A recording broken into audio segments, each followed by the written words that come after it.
Oui, merci, messieurs les journalistes, pour la question. Je pense que par rapport à la Journée internationale des droits de la femme, qui avait été instituée depuis 1909, c'était tout d'abord voir comment lutter pour que les femmes aient les mêmes droits, donc égalité des droits civiques,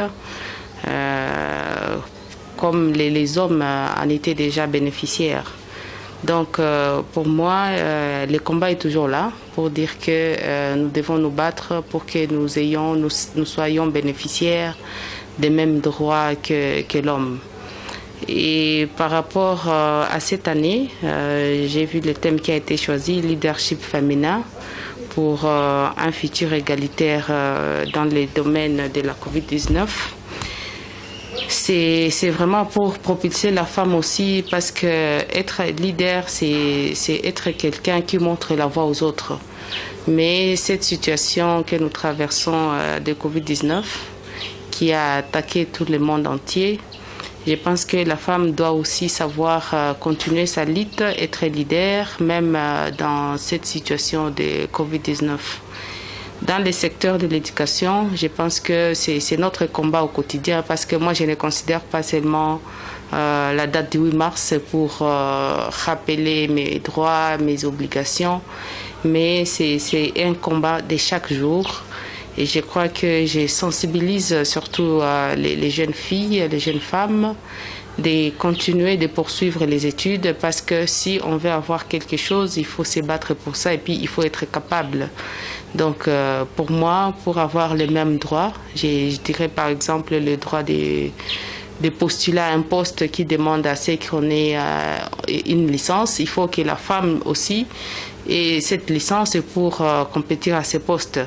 Raison pour laquelle je me dis, dans le domaine de l'éducation, je ne me limite pas seulement au 8 mars, mais c'est mon combat de chaque jour pour voir est-ce que les filles aussi vont à l'école. Et à travers votre micro, je remercie le chef de l'État, parce que avec la gratuité à l'école primaire, ça permet que les enfants aillent à l'école, que ce soit des sexes masculins ou féminins. Mais nous sommes en train vraiment de sensibiliser les parents, comme il y a la gratuité à l'école primaire, que les filles aussi aient la chance d'aller à l'école. Et par après, elles peuvent s'occuper d'autres travaux ménagers. Donc, on ne peut pas se limiter, comme je l'ai dit, à ce 8 mars, mais c'est un combat qui a commencé depuis 1909 et qui continue jusqu'à aujourd'hui.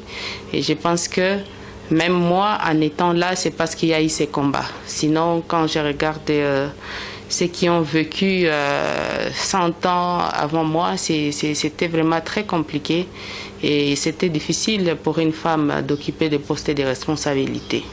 Des femmes battantes, on se bat pour une cause, et je crois que si on n'a pas encore remporté la victoire, il faut continuer. Même ceux qui l'ont déjà remporté, si elles baissent les bras, c'est une autre personne qui pourra les remplacer.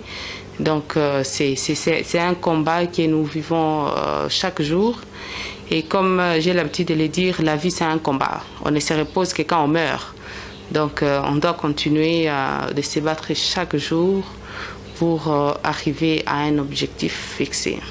Bon, pour la femme rurale, moi je me dis, nous ne pouvons pas vivre ici, par exemple à Goma, sans l'apport de cette femme rurale. Parce que ce n'est pas dire que c'est tout le monde qui doit avoir un bureau, avoir un ordinateur et tout. Mais ce que font aussi les femmes rurales, c'est ce travail-là dont nous vivons chaque jour. Je prends l'exemple des agriculteurs. Si nous n'avons pas de maïs, nous n'avons pas les sombés que nous aimons manger ici à Goma, c'est difficile de manger et nous pouvons même en mourir. Donc même les femmes rurales, elles ont aussi leurs droits, parce que par exemple au niveau dans les milieux ruraux, nous retrouvons des hommes et des femmes. Et là, c'est tout le monde qui doit travailler à égalité. Donc, avoir l'égalité des chances dans tout ce qui se passe, même dans ces milieux-là. Raison pour laquelle j'ai dit, même pour ces femmes-là, je les encourage aussi, même quand je vais dans ces milieux-là, j'encourage ces femmes-là d'envoyer les enfants à l'école. Parce qu'au finish, il faut faire des calculs pour savoir j'ai utilisé autant d'argent, j'ai gagné autant d'argent et quelle est la part de ma famille, qu'est-ce que je dois garder pour économiser, pour subvenir à mes besoins, pour acheter encore ce que je dois planter, donc tout ça. Ces femmes-là ne sont pas oubliées, d'ailleurs nous vivons grâce à ces femmes. Et chapeau bas à toutes ces femmes qui se battent jour et nuit pour que d'ailleurs nous puissions avoir de quoi manger, de quoi boire et pour que nos familles puissent survivre.